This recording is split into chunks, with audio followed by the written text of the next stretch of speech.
Okay, Your Honor, ito pong may dagdag ko. Ito yung nakakainit ng ulo.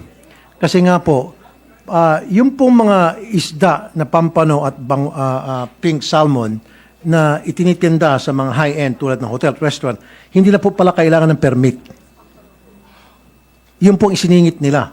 Doon po nagkaroon ng problema. Yun po yung nakakapagtaas kilay, if you will, na bakit pag high-end, hindi na kailangan ng permit. Pag doon sa mga pangmahirap, wet market, kailangan ng permit.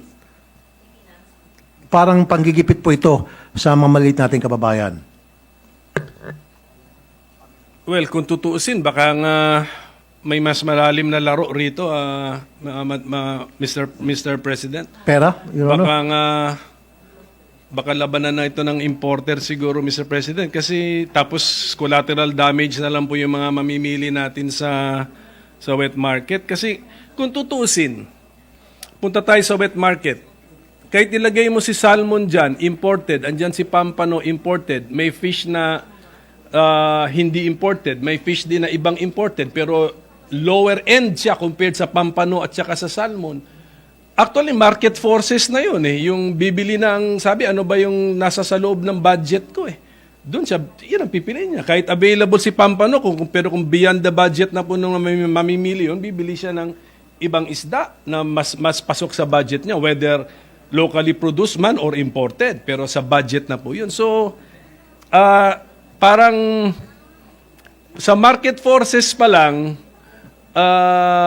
makikita po natin na hindi po dihado yung local fishing industry pagdating po sa wet markets eh. Kasi sa budget na po nung mamimili yung magdidikta anong bibilhin niya eh. That is correct, Okay. Your The Honor. mere fact na pipilitin ng BFAR na ganito yung interpretation ng FAO 195, binigyan ng drastic deadline, must be a deeper story, Mr. President. Tapos never ko rin narinig sa mga balita na health ang concern nila eh.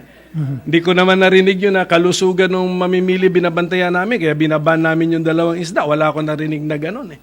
Actually, wala akong narinig na dahilan eh. Sinabi lang yung FAO 195-1999. So, Mr. President, mabuti nga na lumabas na ito at siguro sa hearing pwede na natin talagang i-detalye, tanungin natin ang BFAR kung ano talagang dahilan nito. Tsaka,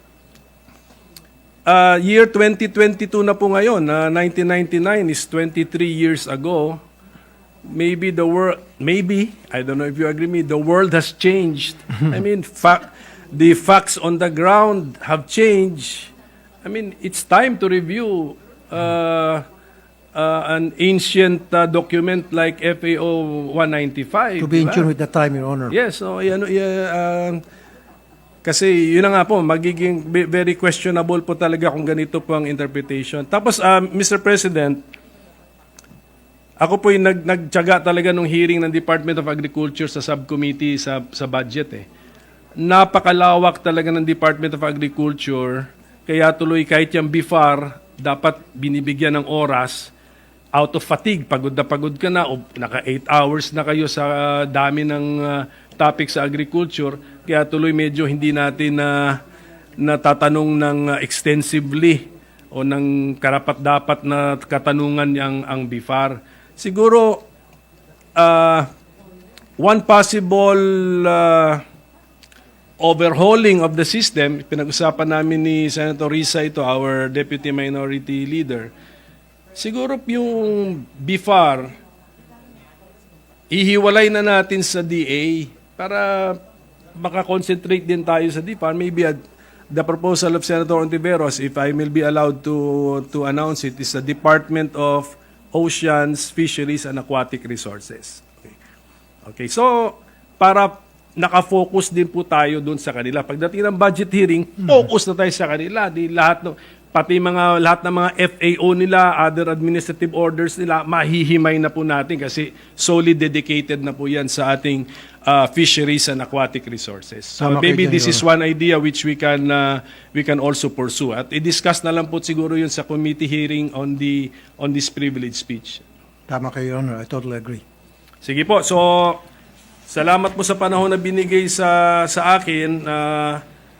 So nung umpisa hindi ko naintindihan, ako yung magtatapos na hindi ko pa rin makuha. Hindi ko pa rin makuha yung hindi ko pa rin makuha yung logic bakit gano'n ang interpretation sa FAO 195, violation of equal protection of the laws ang pag-implement, ang pag-execute, 'di ba? Parang In fact, parang dalawa ang mundo na sa Pilipinas, iba ang pagtrato sa kaliwa, ibang pagtrato sa kanan, which is a violation of the equal protection of the laws. Tama ka dyan, Your Honor. Doon sa interview po kay Mr. Ted Pailon kanina umaga, nabanggit doon na question po mismo ang ombudsman ng ombudsman. Yung pong ginawa nitong patakaran ng BIFAD na pagbabawal na itong mga pampano at salmon after 23 years. Pero nanindigan po itong BIFAR at kukonsulta daw sila sa kanilang mga abogado at ipapatuloy pa nila itutuloy nila itong bago nilang polisiya na hulihin, kumpiskahin ang mga pampano at mga pink salmon na makikita sa wet market starting December 3. Sige po, sa committee hearing siguro, tanungin na natin sila diretsahan at bakit? Anong legal basis nga nung paghuhuli o pag-confiscate? That means it has something to do with the permitting system under FAO 195. Oo, but you do that to the who needs the permit? It is the importer. Not the seller and not the consumer. Tama ka Yan din, yun Your eh. Honor. And then doon po sila sa level na yun nakatingin. Bakit hindi nila kaya yung higher level?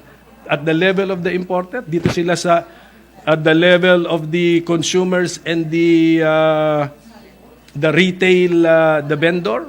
So, yun pong mga sigurong paghandaan nila mga tanong. At, di ba? Kasi it's a permit system eh. So, dito kayo sa sistema ninyo, those who apply before you, those who should apply before you. Yun po ang inyong dapat pinupukpok. Yun nga, Your Honor.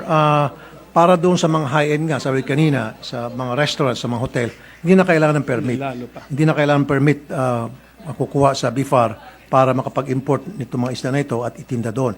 Pero kung ikaw ay may balak na magtinda ng pampano at saka ng pink salmon sa wet market, kailangan mo dumaan sa proseso which is kumuha kayo ng permit. So discriminatory talaga ito, Yeah, Your Honor. yes, sir. Yes, Mr. President. With that additional information, lalong masama. Lalong masama ang nangyayari. So, I will end by once again congratulating our colleague. Thank you for bringing this up and continue to bring to the attention of this body mga ganito pong mga issues po na apektado po talaga yung ating mga kababayan sa day-to-day living po ito day-to-day matters. So, thank you for this and thank you for the time. Thank you, Mr. President. Thank you, Your Honor. Thank you, Mr. President. Majority Leader. Mr. President, last but not the least is our Senate President Pro Tempore,